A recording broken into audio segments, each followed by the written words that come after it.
मरियम नवाज साहबा से अलविदाई मुलाकात हो सकती है? अलविदा मुलाकात जो आप जिस तरफ लेके जा रहे हैं बात, वो बात नहीं है। नहीं, वो मैं उसके बाद में आऊँगा, लेकिन ये पहले वाली अलविदाई मुलाकात है, हैंडओवर करना है, बताना है कि उन्होंने क्या क्या मुलाकात है, हैंडओवर करना है, बताना है कि उन्होंने क्या क्या किया है। जी बिल्कुल। वो मोहसिन नकवी साहब ने बड़ा अच्छे तरीके से प्रोविंस को रन किया है, गवर्न किया है।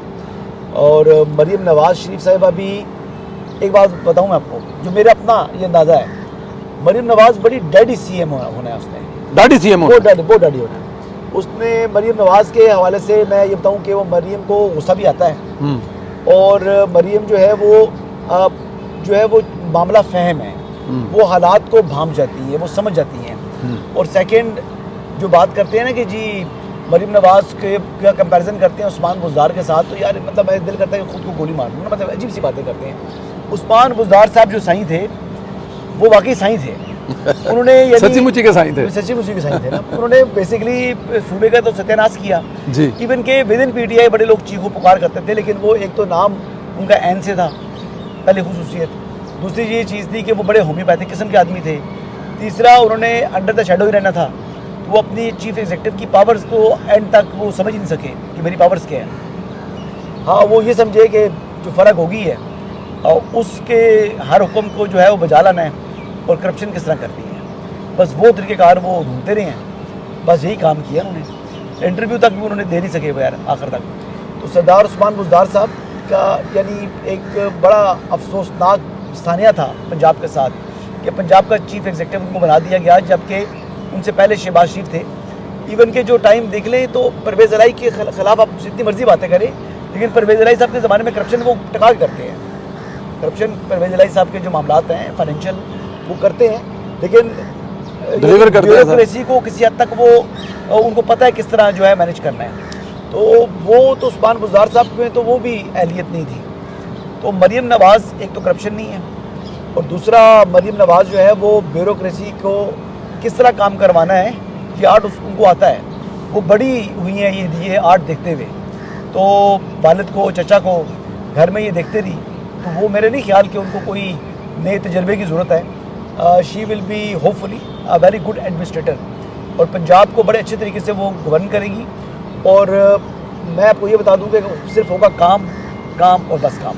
अच्छा, आपका रावी तो चैन बता रहा है, लेकिन दूसरी तरफ फैसल जावेद साहब चैन नहीं बता रहा। मैं अभी तक नहीं कहा कि रावी चैन लिख रहा है। मैंने कहा जी कि रावी ना बेचैन है ना चैन में है, अभी सिचुएशन जो है वो दरमियान में है। तो फिर इसी से अगर सवाल को लिया जाए कि फैसल जावेद साहब ने कहा कि इमरान खान साहब बाहर रहेंगे, मियाँ वाली सीट से इलेक्शन लड़ेंगे और वज़ीर-ए-आज़म का हलफ उठाएंगे, क्या इसी असम्बली से हलफ उठाएंगे या इलेक्शन दोबारा होंगे?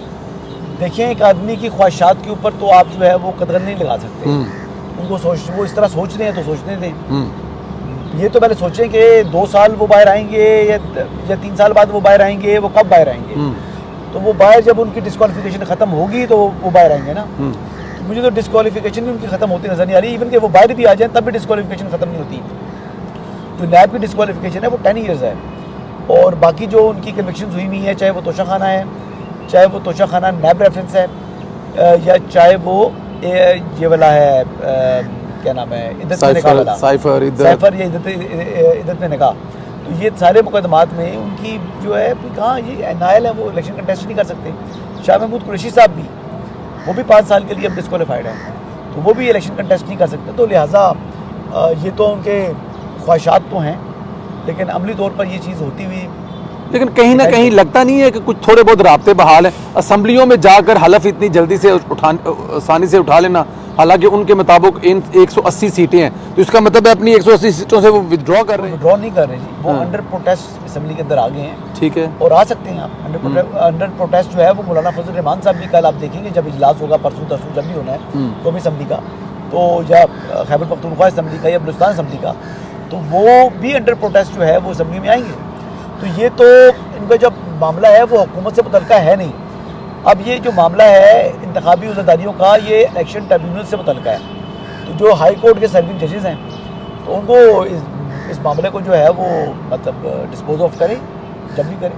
ठीक है, एक बात और बताएं ज़रा एंड में मुझे, ये कल हलफ तो उठा लिया पंजाब असम्बली में, कौमी असम्बली में भी हलफ उठा लेंगे, लेकिन कुछ रिजर्व सीटें हैं जो कि पाकिस्तान तहरीक इंसाफ की बनती हैं, लेकिन टेक्निकली तौर पर जमा नहीं करवाई तो अगर वज़ीर आला का और वज़ीर का इंतखाब हो जाता है तो कोर्ट में चैलेंज नहीं हो जाएगा कि ये था हमारे लोग अभी हमारे साथ आए नहीं, अगर वो होते तो हम इलेक्शन जीत जाते, तो आगे जाके कोई ये मसला तो नहीं होने वाला? अव्वल तो चाहे प्राइम मिनिस्टर के लिए बात कर लें, चाहे सीएम पंजाब के लिए बात कर लें, सीएम सिंध की बात कर लें, या इवन सीएम केपीके की बात कर लें, ये जो पांचों जो है जो ओहदे हैं, इनमें जो नंबर गेम इस वक्त मौजूद है वो रिजर्व सीट्स हो ना हो फर्क नहीं पड़ता, इसके बावजूद जो है वो मुंतखब हो सकते हैं। एक बात। दूसरी चीज़ ये है कि रिजर्व सीट्स अभी किसी को अलॉट हुई नहीं। जो पंजाब वाली जो रिजर्व सीट्स हैं वो 27 सीट्स हैं, वो एज इट इज़ पेंडिंग है, तो वो मुस्लिम लीग नवाज़ को अलॉट नहीं होगी या वो पीपल्स पार्टी को अलॉट नहीं हो चुकी, वो उसका फैसला होगा। तो अगर सपोजिटली ना हुआ तो फिर ख़वातीन की या अक़लियत की उतनी नुमाइंदगी तो रखनी है, तो फिर वो दीगर जमातों में बांट दी जाएंगी। ज़्यादा इम्कान इसी का ही है। आप ये खबर दे रहे हैं? जी बिल्कुल, वो बांट दी जाएंगी, क्योंकि वो तो आप ये कह रहे हैं कि अगर तहरीक इंसाफ को वो नहीं बनती या नहीं मिलती तो बाकी जमातों को कैसे बांट देगी? चले सुन्नी इत्तेहाद आ गई, अगर वो बाकी जमातों ने क्या लिस्ट जमा करवाई है उसमें लोग ज्यादा है तो उन पे दी चली जाएंगी वो? देखिए, अगर आपने एक की भी एक जो है माइनॉरिटी की या एक वुमेन सीट की आपने अगर लिस्ट जमा कराई होती ना, ठीक है, तो तब ये सारी की सारी उस असेंबली में ये सीटें मिल जानी थी सुन्नी इत्तेहाद को या ठीक है, लेकिन उन्होंने पीटीआई को, तो वो उन्होंने की नहीं हुई है, वो जमा नहीं कराई हुई। तो वो जब जमा नहीं कराई हुई तो ये फिर कॉन्स्टिट्यूशनल इशू है ये, यानी इलेक्शन कमीशन पहले डिसाइड करेगा। इलेक्शन कमीशन के बाद ये मैटर इवेंचुअली जाना सुप्रीम कोर्ट ऑफ पाकिस्तान में ही है, और ये decide supreme court of Pakistan ने करना है। सुप्रीम कोर्ट भी क्या डिसाइड करेगी?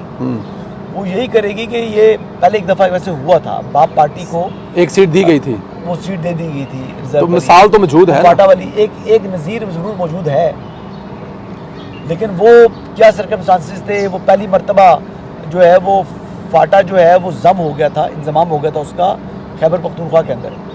तो ये वो सिचुएशन थी। अब देखेंगे क्या होता है, ये तो मैं कबल इस वक्त कोई बात करना। ठीक है। मियाँ मोहम्मद नवाज साहब, आखिरी सवाल भी है। मियाँ मोहम्मद नवाज साहब आज नज़र आए शरीफ कम्प्लेक्स में, एक तरफ वज़ीर आज़म बैठे हुए थे, साथ में वज़ीर आला बैठी हुई थी, तो ये अफवाहें इससे दम तोड़ती हैं कि मियाँ साहब सियासत से आउट हैं, मतलब आने वाले वक्त में वो नज़र आते रहेंगे वज़ीर आला और वज़ीर आज़म के साथ? देखिए जी, नामजद प्राइम मिनिस्टर या नामजद जो वज़ीर आला पंजाब हैं, ये दोनों नवाज शरीफ साहब ही हैं।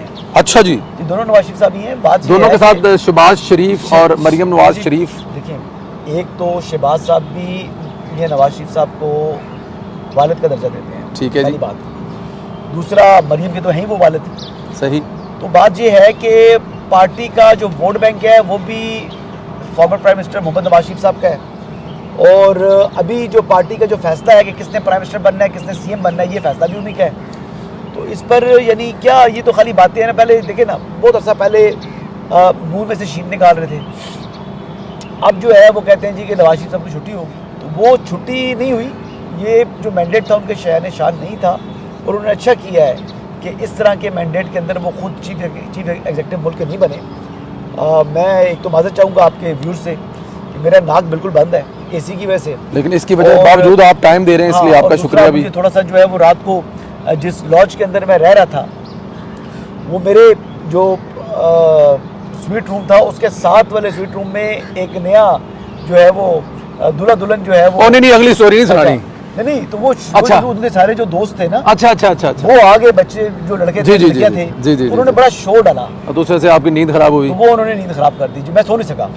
वो आपने फिर टिकटॉक भी खोल लिया होगा। मैंने सारा फिर मोबाइल के अंदर से सारी बातें जब उठ जाए, जब आप खुल जाए तो फिर मोबाइल नहीं सोने देता। ये एक चीज़ है जी, एक दफ़ा आपकी आंख खुल जाए तो फिर आप इससे दूर रहें, इससे दूर रहेंगे तो आप नींद आएगी।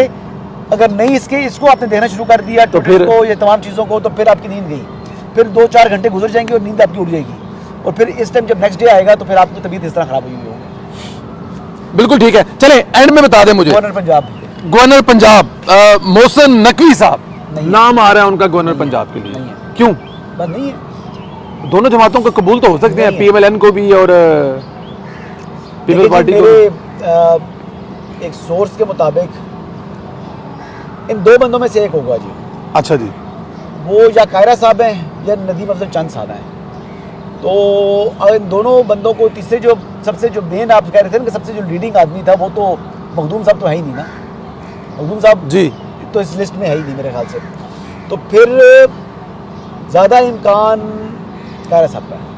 कायरा साहब का ज़्यादा इम्कान है, ये बताया जा रहे हैं। हसन भाई मुझे जरा ये बताएं, बंद करने से पहले नवाज शरीफ, आखिरी सवाल हो गया। नवाज शरीफ साहब स्टिल वज़ीर आज़म अगले फेज में जाके हो सकते हैं? ये उनकी अपनी चॉइस होगी। अच्छा जी। मैंने पहले भी कहा था चॉइस है। देखिए अब वो सीएमशिप के बाद अपनी बेटी को प्राइम मिनिस्टर की कुर्सी पे देखना चाहें। वालिद है, वो चाहते हैं कि जी मेरे जो है वो जानशीन है सियासी, तो मैं इनको प्राइम मिनिस्टर की चेयर पर बैठा हुआ देखना चाहता हूँ। तो देखिए ना, साबिक सदर आसिफ अली ज़रदारी कभी प्राइम मिनिस्टर ऑफ पाकिस्तान तो नहीं बने ना, लेकिन इसके बावजूद वो कहते हैं जी बिलावल प्राइम मिनिस्टर बनेगा। चीफ एग्जीक्यूटिव है ना, प्रेसिडेंट का ओहदा वैसे तो टेक्निकली बड़ा है, लेकिन वो मतलब सेरेमोनियली हेड है ना, वो अलामती है।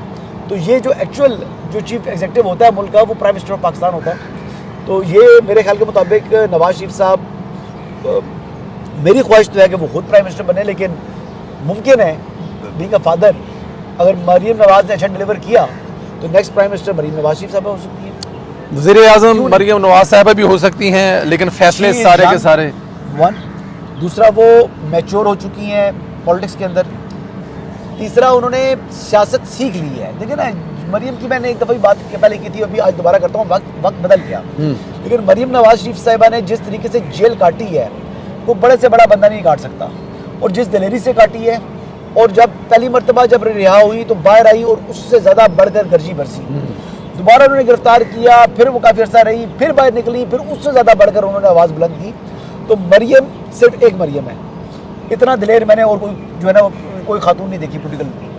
अब लोग वो जो अपने हमारे नुसरत जावेद साहब ने बड़ी मज़ेदार बात की थी, मैं जानती कि जगह ने नस जाना है, हाँ जी, तो मैं पता नहीं क्या करती, पता नहीं किस तरह से वो बना उनका। तो वही बात है, ये तो भागे हैं। बिल्कुल ठीक है जी। मरीम नवाज साहबा बहादुर हैं जी। अब वो कहा था ना तलाल चौधरी साहब ने कि अब लोग अपने बच्चों को ये नहीं कहा करेंगे कि जवान बन, वो कहा करेंगे मरियम बन मरियम। बहुत दोस्तों शुक्रिया, इंशाल्लाह। और तलाल चौधरी को भी जो है ना सेनेटर बनाना चाहिए जी। तलाल चौधरी साहब सेनेटर है जी, उनसे वादा है, वो सेनेटर है, तो और वो मेरे ख्याल में वादा वफा का। थैंक यू दोस्तों, फिर बात होगी। बहुत शुक्रिया।